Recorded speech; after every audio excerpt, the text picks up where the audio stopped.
I'm Hoyt Bailey,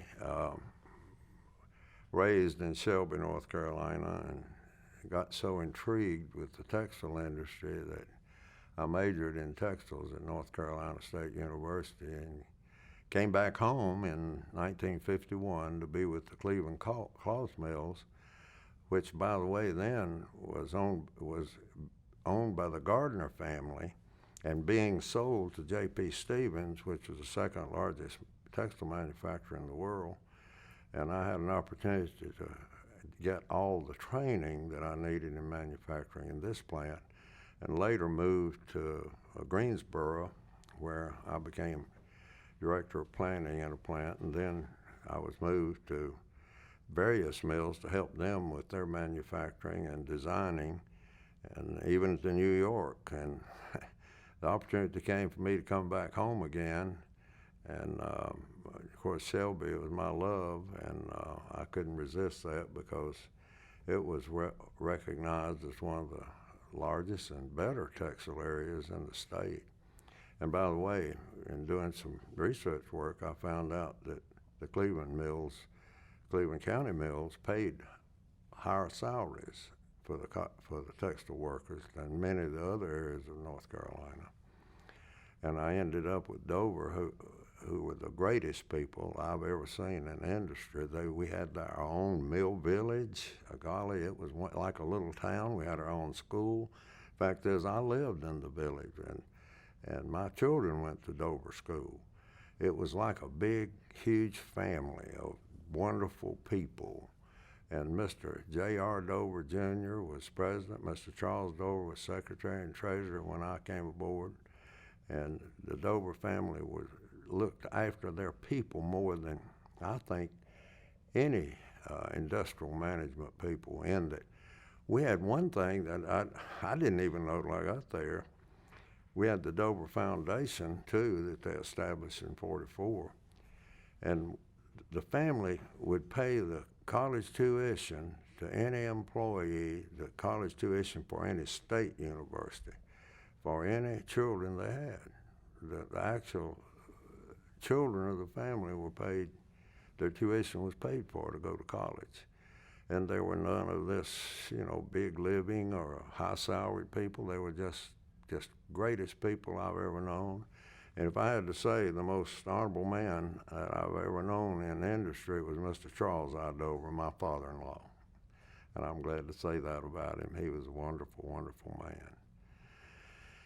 And that's where I concluded. The mill was sold in a leveraged buyout in 1984, and I chose to start my own business, and I started a sales business and represented several mills, and one particular mill was in Richmond County, which I tried to buy that mill, but he wanted a little too much for it, so I was happy just to be a sales, and I have staff of Tony Izzy and Nancy Moore, and we just did a great job. Our office was here in Shelby, and we traveled and sold yarn and just had the greatest fun I think I've ever had. I'd say the happiest days of my life were out selling yarn, because the textile industry was my great love. I would spend 12 hours a day, even in my office, designing yarns or working.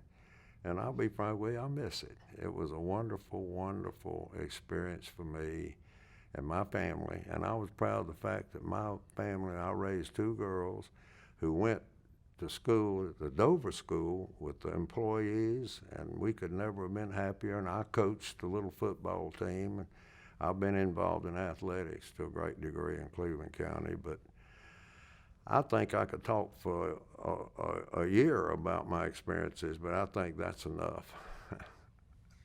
Well, if you could take us inside a mill, the mills that you knew. This morning we got a great picture of the ginning process, and then that cotton goes to the mills. And tell what goes on there, what are they like? Well, basically, cotton is an entirely different process than synthetics in a way, because it goes through cleaning and what we call picking, and then the card room, and of course the linear part of textiles comes out of a card. It's a card sliver that goes to a roving frame, which makes it even smaller, more like yarn, and then through the spinning operation, which spins the yarn down into the yarn count, various fine, various coarse, and what have you. But basically, that's it. But Dover was started as a cotton mill, but basically it became the third largest manufacturer of fine drapery in the country. We became, they started this before I was even there. I really took over just the yarn area, which I loved. And Dover name was well known all over the country with their drapery. Of course, they'd sell to people who would merchandise it under their name, but we became very famous as a drapery manufacturer. And then later, as yarn sales, novelty spinner, and I love that word because just common yarn I didn't get excited about. But I could get excited about some of my yarns. I named them unusual names like Dirty Harry and what was the other one? Sambuca. Sambuca was a clear liqueur in Italy, and it always had 3 coffee beans in it. And my wife and I traveled to Italy extensively, so I loved the Italian names. So I had so many unusual names, it would take me months to tell you all this. So, but basically, the yarn manufacturing was an intriguing entry. Now, bear in mind, Dover had a big weaving operation. And this is something that I want to tell any people coming to Cleveland County to have an industry. I observed this. I couldn't believe what I saw. I'd go out in the weave mills a lot and talk to people. We had when I first got there, we had the old shuttle looms, back and forth, rack, and later we expanded into what we call shuttleless looms, intriguing looms, very expensive. And we started buying them because they were about 10 times faster than the old shuttle looms. But here's what really intrigued me. Here these people were, some of them barely out of high school or didn't even or didn't finish high school. Very little education, working in the mill. I went out and saw the intricacies of that loom. I couldn't understand it. Those people, within a few weeks, were mechanics on those looms. There's talent in so many people in Cleveland County that's not indicated by what degree you have or what education you have. We've got a lot of talented people in this town. And that one, I will always remember that. I said, good gracious, I didn't learn at State how to do that, They could repair those, and they were very complicated. They were computerized. And here these people didn't know what a computer was at one time, out there fixing and repairing those looms and operating them. With that kind of respect for those people, it must have been very difficult to watch that business fade away from Cleveland County. It broke my heart. I saw it coming back in the late 70s. I was a member, in fact, I was secretary of the American Yarn Association. And we had a meeting over in Charlotte, and a genius from Washington, controlling trade, spoke. And he told us in 1978, it was 1976, I think. He told us, all of us, if you don't go overseas, if you don't go away from this country to manufacture, you won't be here in 10 years. I couldn't believe that. I mean, that was hard not for all of us there who had people. At one time we had between 6,000 and 8,000 people in this county working in the textile business. And Dover had 3,000 of them. We had 8 different mills at one time or other. Knitting, dyeing and finishing, yarn dyeing, spinning, weaving, tricot. We had it all. This was a marvelous place for people to live. I remember when we were begging people to come to work. People like PPG came here and Fiber Industries, and their pay scale was a little higher than ours, and they started taking all the people. But I laugh about that now in the story I just told. Some people were turned down for lack of education in some of these more exclusive operations. But our people, and we had some good people too, don't get me wrong, but the people we had to rely on replacing those people that were originally here were the people that didn't have a job and weren't hired by other people. And they're the ones that I saw repairing those looms. I was just absolutely fascinated with it.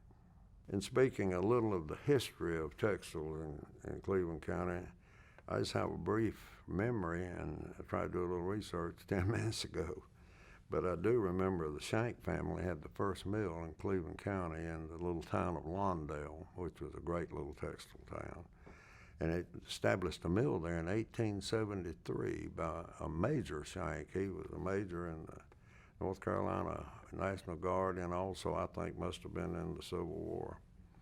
And then later we had Shelby Cotton Mills that you'll talk to Virginia tomorrow.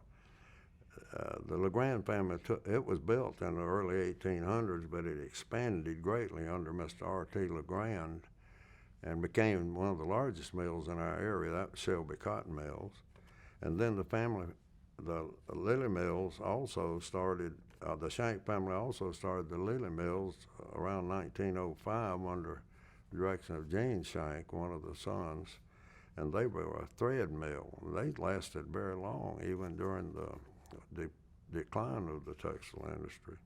And then Dover Mills was established in 1907 by Mr. John R. Dover, who was a cotton buyer below the border here in South Carolina, and came here and started a mill. It was called in 1907. It's ironic. The museum was built in 1907, and the mill was called the Ella Mill. It was just a trend in those days to name the mills after the ladies in the family, Esther, and then one of their mills was Esther, named after her in the family. But they grew to 8 mills, as I mentioned, and then my experience, I mentioned this a while ago, was under the Gardner family. I actually owned the Cleveland Cough Mill, and they started it, and it was later, as I say, purchased by J.P. Stevens. But then you ask something about the civic work, Brownie. Well, I came here back to Shelby in '61, and I noticed an unequal system in the 3 schools systems. We had 3 school systems, and it was Shelby City Schools, Cleveland County Schools, and Kings Mountain School. And Shelby was funded much greater, and it bothered me. And we had 3 different school boards. So I ran for the school board. And back then you had to run as a Democrat or Republican. I checked the background. No Republican had ever won, so I listed as a Democrat. And of course I won, and I stayed in that business. I stayed with the school system for 24 years, and we got a lot done. You can see that today in the Cleveland County School. One thing I had a problem with, I could never get the county to vote for a supplement. And I said, we're going to get it this time. This was 1995. So I had a friend, Marvin Hamrick, up in Boyne Springs, that agreed to have a party at his barn. He had a fabulous barn, and he was entertained there. And so he had even a stage and everything. So we had free barbecue for people interested in hearing about our school system. And I learned one thing. The people in the upper end of the county didn't care about you coming in there with some hot suit on and looking like a Wall Street lawyer. They wanted you to look like them. So that night I put on my calico shirt and my jeans and a pair of cowboy boots, and I stood up on that rostrum, and I said, I'm going to challenge you people. Are your young'uns not as good as the young'uns in Shelby? I said, Shelby has swimming pools. They have all kind of courses that you don't have, and I think our children really need these things. And it was an appeal that I challenged them to be like Shelby. Why did we have 3 different categories of education in our county? And the appeal was good. We won. I think they've got a picture. I've got a picture of me going crazy at the election. I like this in the Shelby Star when I found out we won that thing. But then later I gravitated into more educational opportunities. And I'll have to put in a plug for myself. I was selected the most outstanding school board member in North Carolina in '95. So I said, I've hit it, I quit. And I went to other things. But basically it was just my family were educators. My father was German. My grandfather was German. His name was Quattlebaum, which is my middle name. And he started the school systems in Lexington, South Carolina. He was involved in the staff there. My mother was a teacher, my wife was a teacher, my sisters were teachers, my aunts were teachers. I couldn't get away from this feeling of better education. So I was asked to serve as a trustee at Cleveland Community College, which had started only not too many years before that. I think I've been on that board 22 years, I'm not sure. But later I became chairman, and we've seen wonderful growth. J.T. Scruggs on our foundation board, and I see him here today, that's why I mentioned his name. But it has been a real experience for me to see education grow that's affordable. You can take 2 years of your college degree at this school for 1/10 what you could take in the first 2 years at a major school, and yet they're transferable. Those things I love. That's one of my favorite courses. My other is getting your high school diploma and the GED program. When we were shaking hands at graduation one night, the greatest thrill I've had over there was this little Afro-American, 72-year-old Afro-American lady. When I came time to shake her hand, she grabbed and hugged me and said, "Thank you for my high school diploma." And that doesn't touch you, nothing will.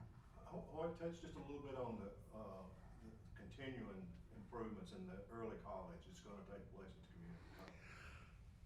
A little bit about the early college. Oh, the early college program is one now where we're going to be taking up to 250 students who that'll be their high school, 9th grade through 12. And it'll be almost like a private school, and that's free. And you can go there, and we've got great teachers there. You're getting the college environment at an early age, plus the small classes, and it's really an exciting program. And then there's another one called the Huskins Bill that will let high school students come to our school at night or otherwise and take free courses that they're applicable to their college career. The community college, along with Gardner Webb University out here, provide us with a great opportunity for people who want to learn. We are proud of our learning facilities, and I've dedicated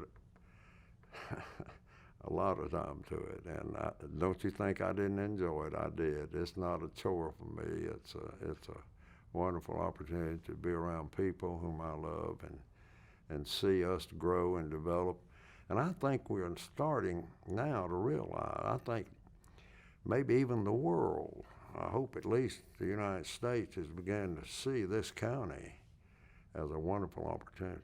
You got a wonderful labor force, you got good schools, we got recreational facilities beyond what you might believe anywhere. This is the second Holy Land for me. I mean, I just love it, and I wouldn't leave here for all the tea in China. I've been asked to talk a little more about the community life in the textile villages in our area, and I mentioned it earlier to a small degree, but you can never imagine the home-like feeling we had in the mill village. Dover Mill Village actually one time was on the map as Dover. It became so well known. And we had houses nice houses. They were well taken care of. We had a carpenter crew that repaired them and took care of them. We had a contest every year who had the prettiest lawn. We had a recreational facility where the kids could go play, and men, we even had to play horseshoes and various other things.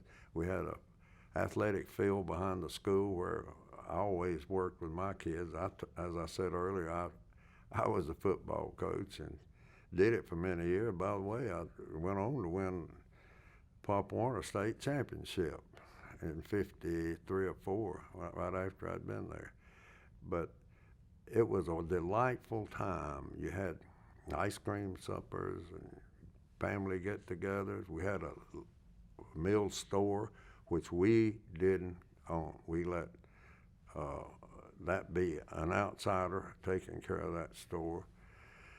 And it was called the Ore Mill Store because we had 2 mills there together, Ore Mill and Dover Mill. And the Ore was named after one of the ladies in the family.